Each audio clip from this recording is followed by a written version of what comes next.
오늘 오후 목포 도심 한복판에 있는 상가 건물에서 폭발 사고가 발생해 2명이 다쳤습니다.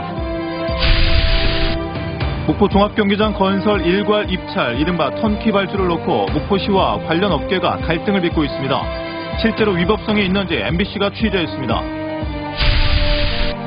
영암 F1 경주장에 자동차 복합 문화 공간 등 누구나 함께할 수 있는 가족 친화형 레저 공간으로 변신을 준비하고 있습니다.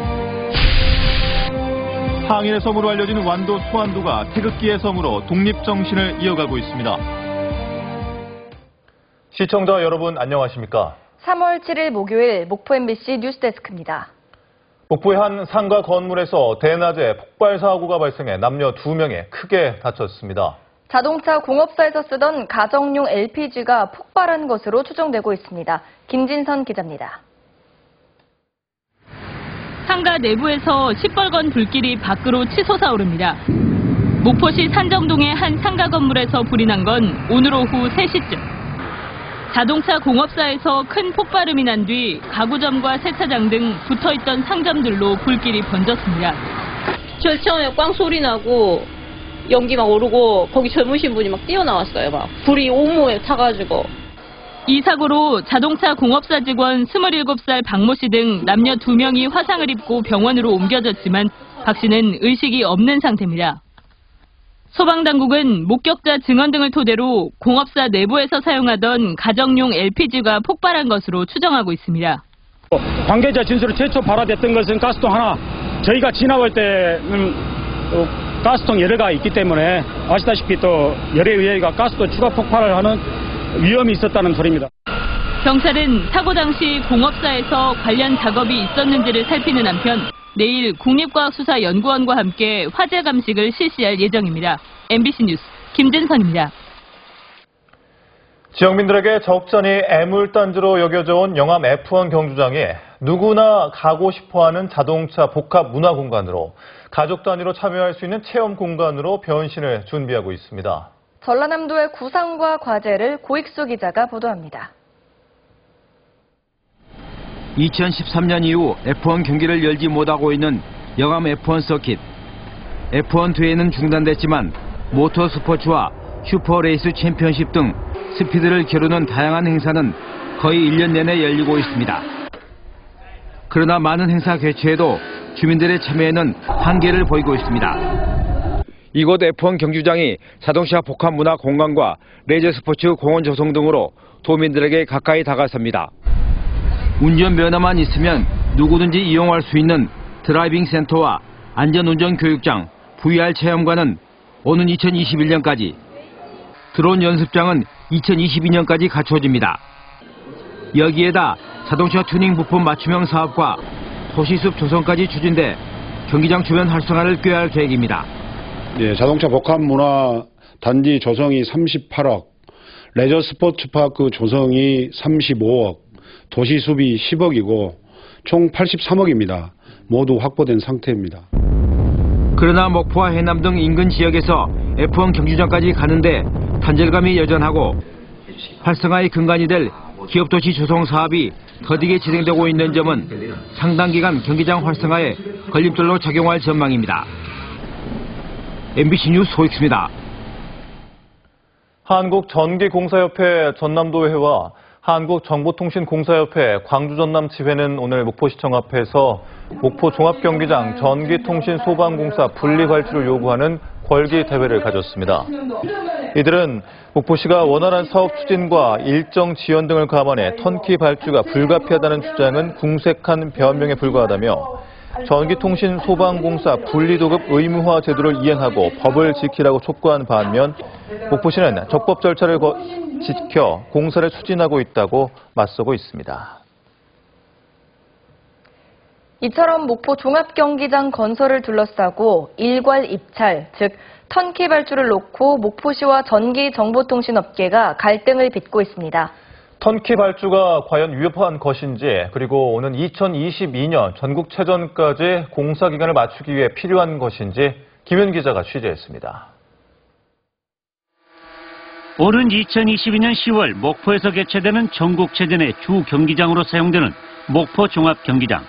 대양산단 진입로 야산을 발파한 뒤 17만여 제곱미터의 부지를 조성해 들어설 예정입니다. 목포 종합경기장의 관람석은 16,000여 석, 지상 3층, 연면적 16,000여 제곱미터로 건설되고 모두 930억 원이 투입됩니다.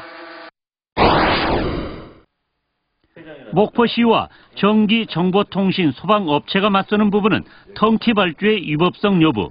업계에서는 전기사업법과 정보통신공사법에 전기통신소방공사 분리발주를 규정하고 있다며 목포시가 법을 어기고 있다고 주장하고 있습니다. 그래서 그 법이 56년 동안 지금까지 지켜져 오고 있기 때문에 불법이라고 저희들은 규정을 하고 있습니다. 하지만 국가계약법에서는 300억 원 이상의 대형 공사는 일괄 입찰, 즉 턴키 발주가 가능하다고 명시했습니다. 이럴 경우 건설기술진흥법에 따라 중앙건설기술심의위원회 심의를 거쳐야 합니다. 건설기술진흥법에 따라 국토부와 전라남도 건설기술심의위원회 승인을 받아 법적 절차를 이행을 하였습니다. 국토부에서는 법적 하자가 없기 때문에 승인을 해준 사항입니다. 이처럼 법적인 충돌이 발생하면서 지난 2017년 감사원의 위법 여부를 판단해달라는 국민감사 청구가 제기됐습니다. 결과는 중앙건설심의위원회가 입찰 방법을 결정한 공사에 대해 위법 여부를 판단할 수 없다는 것. 다만 분리도급 대상인지를 검토하기 위한 세부 방안을 마련하도록 통보하는 수준에 그쳤습니다. 목포시와 업계가 또다시 부딪히는 부분은 공사 기간. 목포시는 설계와 시공이 동시에 이루어지는 턴키 발주를 해야 오는 2022년 10월 전국체전을 치를 수 있다고 밝히고 있습니다. 전국체전 주 경기장 건립지역이 40m 구릉지에 안반이로 형성되어 있습니다. 실시 설계와 토목 공사를 병행할 수 있는 턴키 방식으로 해야 체전 이전의 공사를 완료할 수 있고, 업계에서는 건축공정은 턴키 방식, 전기, 통신, 소방 공사는 설계와 시공을 분리해서 발주하면 충분하다고 주장하고 있습니다. 내년 7월에 건축공사를 착공을 하게 됩니다. 그 전에 실시 설계를 해서 분리해서 공사를 하게 되면 당연히 내년 7월부터 2022년 4월 달까지. 두 주장이 맞서는 가운데 한국건설관리학회 호남지회는 목포시에 손을 들어줬습니다. 학회의 검토 결과 절대 공기는 32개월. 차질 없는 개최를 위해서는 올해 9월 착공해야 오는 2022년 5월 완공할 수 있다는 겁니다. 분리발주는 설계 공모와 실시 설계 용역 등 2020년 5월 이후에나 착공이 가능하다고 봤습니다. 또한 일괄 발주와 전기통신 분리발주도 고려할 수 있지만 목포 종합경기장의 공사기간이 매우 촉박해 공사 지연 위험을 감수해야 한다고 지적했습니다. MBC 뉴스 김윤희입니다. 지난해 12월 초까지만 해도 110kg짜리 돼지 한 마리 출하 가격이 34만 7천 원이었으나 지난달에는 26만 7천 원까지 폭락하면서 농가들이 생산비도 건지지 못하고 있습니다. 돼지고기도 수입 돼지고기 유통량 급증으로 냉장 삼겹살 소매 가격이 평년 이맘때보다 10%가량 하락해 정부의 판로 확대 정책과 원산지 둔갑행위 단속을 요구하는 목소리가 커지고 있습니다. 전국 동시조합장 선거와 관련해 전남 지역에서는 59명의 입후보자들이 검찰에 입건돼 지금까지 16명이 기소되고 40명은 수사가 진행되고 있습니다. 유형별로는 금품 선거가 절반은 넘는 34명, 흑색 선거가 19명 등 순이며 전남 선관위가 적발한 부정선거 행위도 모두 46건으로 이 가운데 11건이 검찰에 고발됐습니다. 전라남도 선거관리위원회는 동시조합장 선거와 관련해 지역 모임 행사에서 전남 한평의 한 조합장 후보자 등으로부터 270만 원 상당의 식사와 양주를 제공받은 조합원 13명에게 모두 2,100만 원의 과태료를 부과했다고 밝혔습니다. 음식물을 제공받은 사람에게 과태료를 물린 것은 전국에서 이번이 처음으로 선거와 관련해 금품이나 음식물 등을 제공받으면 최고 3천만 원 이내에서 그 금액의 10배 이상 50배 이하의 과태료가 부과됩니다. 오는 12일 시작되는 프로야구 시범 경기에 맞춰 기아 타이거즈는 오는 16일과 17일 광주 기아 챔피언스 필드에서 열리는 NC와의 시범 경기 입장권을 성인은 5,000원, 중고생은 3,000원에 판매합니다. 기아는 10일부터 20일까지 8경기를 치르는데 이 가운데 6경기를 홈에서 치르며 평일 시범 경기는 무료로 입장할 수 있습니다.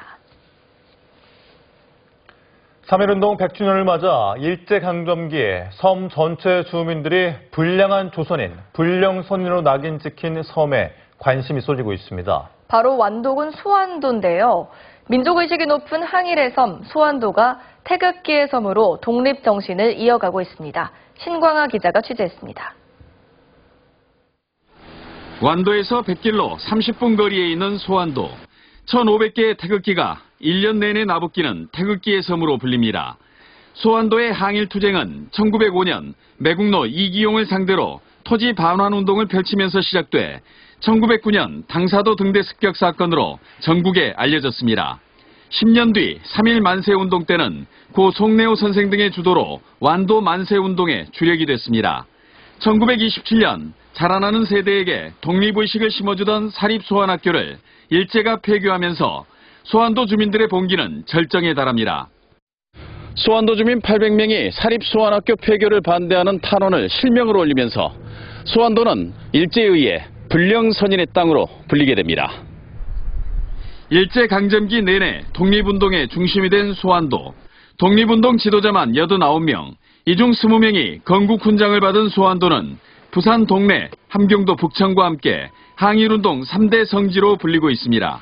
365일 태극기를 다는 것이 나라 사랑하는 마음과 선열들의 정신 계승을 발산할 수 있겠다. 그래서 집집마다 3.1운동 100주년을 맞아 소환도 주민들은 오는 15일 만세운동을 재연할 예정입니다. 1919년 3월 15일 날 완도에서 처음으로 항일운동이 시작됐습니다. 그래서 이제 그날을 기념해서 100주년 기념 행사로 이번 완도 읍에서 행사를 할 계획입니다. 최근 이야기로만 전해오던 1886년 일본 어민과의 충돌 사건 관련 사료가 발굴되면서 소환도 항일운동의 역사는 깊이를 더해가고 있습니다. MBC 뉴스 신광하입니다. 2년 전 51억 원을 투자해 지은 무안군의 남학 주민 다목적 생활체육관이 이용 불편 민원을 사고 있습니다. 주민들은 개방 시간이 평일 오전과 오후 5시까지로 제한되고 토요일과 일요일에는 개방하지 않아 직장인과 학생들은 사실상 이용이 어렵다고 지적하고 있지만 무안군은 시설 관리와 인력 운영상 상시 개방은 힘들다는 입장입니다. 국가대표 선발전 참가 자격이 부여되는 제38회 대한볼링협회장배 전국 남녀 볼링 선수권 대회가 광양에서 열리고 있습니다. 청소년과 대학생, 일반부 등 전국에서 80개 팀이 참가해 오는 28일까지 열리는 이번 대회 입상자는 내년 국가대표와 청소년 대표 선발전에 참가 자격이 부여됩니다. 오늘의 간추린 소식입니다. 전라남도와 농협전남본부는 오늘 제주 지역 2개 할인마트 협동조합 등에서 전남쌀 홍보 판촉 행사를 가진 것을 시작으로 오는 5월까지 부산, 대구 등 영남권을 돌아 7월까지 수도권으로 이어나갈 계획입니다. 한평구는 법령을 벗어난 목적외 사용, 허위 서류 작성과 수령 등 보조금 부정수급 행위를 전수조사해 위법이 적발되면 보조금 반환 처분은 물론 형사 고발을 하겠다고 밝혔습니다. 전라남도는 전문 인력 10명을 태운 병원선과 연계해 목포 외달도를 시작으로 진도 대마도와 완도 당사도 등 10개 섬 700여 명을 대상으로 우울증과 치매 검사를 실시하고 치매 예방 교육도 병행할 계획입니다. 전라남도는 올해 저소득자 우선으로 인공 달팽이관 수술 지원 대상자를 선정해 1인당 최대 600만 원을 지원해주고 내년부터 2년간 재활치료비를 매년 300만 원까지 해당 시군에서 추가로 지원해주도록 했습니다. 지금까지 간추린 소식이었습니다. 오늘 오후 5시 20분쯤 한평군 한평읍의 한 도자기 공장에서 불이 나 현재까지 마무리 진화 작업이 이루어지고 있습니다. 이 불로 인명피해는 없었지만 공장 일부와 도자기 완제품 등이 탔으며 경찰과 소방당국은 진화를 마치는 대로 정확한 화재 원인을 조사할 방침입니다.